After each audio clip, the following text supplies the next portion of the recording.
and Wildlife Service about efforts being taken to fulfill a variety of secretarial orders by Interior Secretary Ryan Zinke that are focused on a variety of topics that will be discussed over the next couple of days. After hosting the Sportsman's Access Summit in Washington, D.C. last August, which many of you in the room attended, we formed a Hunt and Fish Access Chiefs team of 12 full-time individuals to work with our refuge managers and identify lands that can be readily opened to hunting and fishing. Many of these team members are in the room today, and I can assure you that no one is more passionate about hunting and fishing than this hand-selected team. Could we have our Fish and Wildlife Service participants stand up here so we can recognize you? I know there's some. Don't be bashful. They're kind of scattered around the room. So if you've got questions about what we're doing, yes, thank you. See if you can track them down, and I'm sure they'll be glad to share more with you. But as we've heard a little bit already, during this administration, working with this team and others, we have identified and opened by this fall's hunts a total of 380,000 new acres of refuge lands for hunting and fishing. We're very proud of that. Just yesterday, as Nick mentioned, we announced 248,000 new acres of access. And these are all acres of access that are within the lower 48. So these are areas that you and your family and friends should have good access to reach out to. Additionally, we are formally proposing to eliminate more than 2,100 lines of confusing regulations that make it harder for hunters and anglers to enjoy public lands. For example, some of these rules that only allow pointing dogs to be used on a particular refuge, or requiring that Fish and Wildlife Service employees can only be the ones to put up a tree stand. Regulations that never allow you to take more than 15 shotgun shells waterfowl hunting, having a different set of shooting hours than a state-managed refuge that's right next door, or requiring all guns to be in cases within 300 feet of a road or parking lot.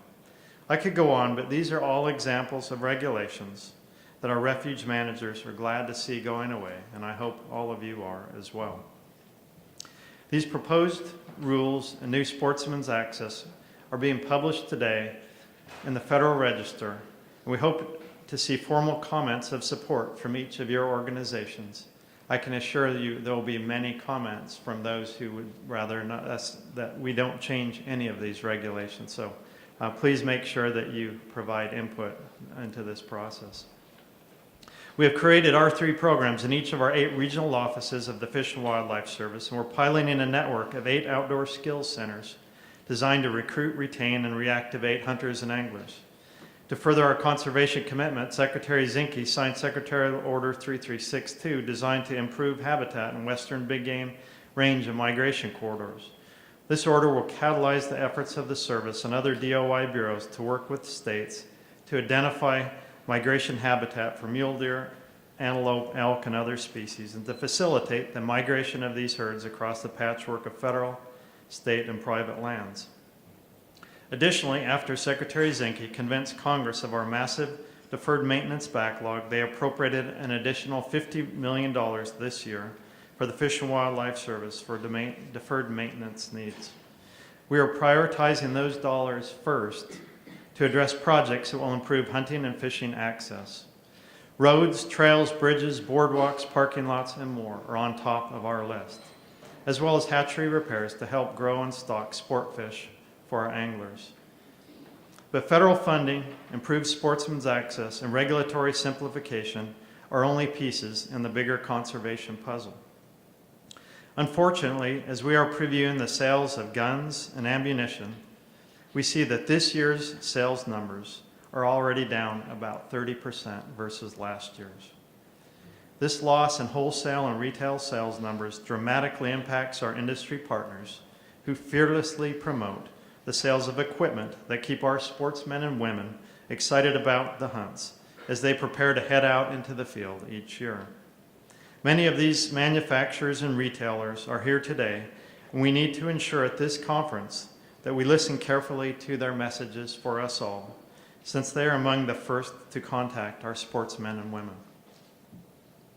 As you all know, the excise tax revenues collected by the Fish and Wildlife Service on hunting, fishing equipment, ammunition, and motorboat fuels throughout the Pittman, Robertson, and Dingle Johnson sport fish wildlife restoration programs help determine whether most state agencies can financially deliver conservation for America's wildlife and our sought-after bounty.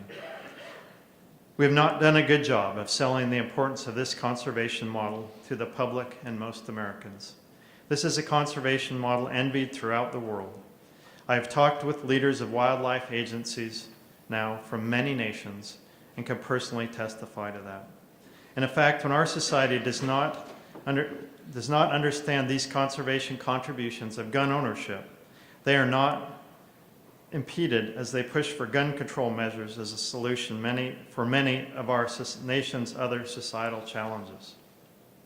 Responsible gun owners have the right and should continue to have the right to own and hunt with any platform of gun they choose, and not be cast as villains for using modern styles of rifles or archery equipment because they look different than hunting guns and bows of the past. Again, we must better share our messages of our responsible and critical conservation contributions as we work to recruit new hunters who may not be able to withstand the undue social and peer pressures that will be placed on them by the anti-hunting community. The message that we haven't been able to effectively share is that our dedicated funds generated by excise taxes, license fees, and other revenue voluntarily paid by manufacturers, hunters, and anglers supports professional, science-driven wildlife and habitat conservation and management. We all know this message by heart, but how many of you have spouses, kids, parents, or siblings who do not know this model well enough to explain it to another? So are we really out there communicating it? Do any of them know that the Fish and Wildlife Service now distributes over $1 billion per year in dedicated funding for conservation to all 50 states and U.S. territories? That states use these funds to establish and expand thousands of wildlife management areas, shooting ranges, boat ramps, and outdoor recreation programs for millions of their residents. Or that hundreds of wildlife reintroductions and the recovery of countless species have been funded with these excise taxes from hunting, shooting sports, boating, and fishing over the past 75 years. In 2016, more than 101 million Americans, more than 30% of the U.S. population, participated in some form of fishing, hunting, and other wildlife-associated recreation.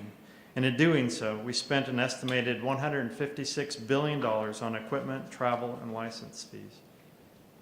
How many individuals know that their purchases are part of this conservation funding model, even if they have never hunted or fished, or even desire to do so?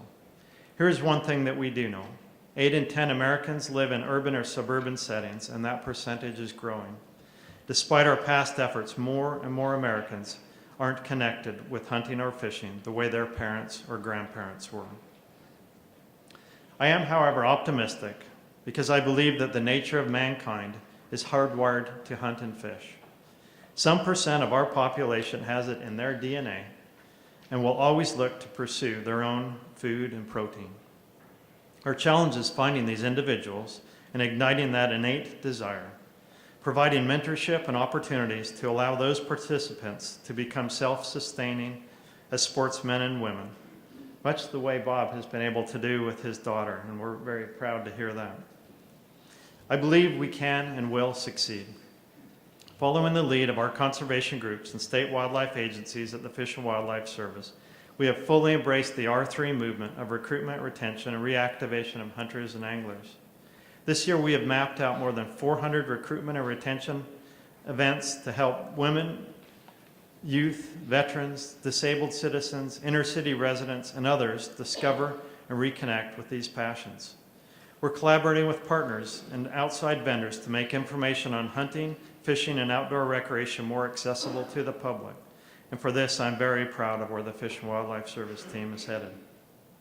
Working together, we can cultivate a new generation of hunters, anglers, and responsible sport shooters to secure the future of wildlife conservation in America. Later today, we'll cement this partnership with the states by signing an MOU at our luncheon, outlining our intent to collaborate on hunter and angler recruitment, retention, and reactivation activities nationwide.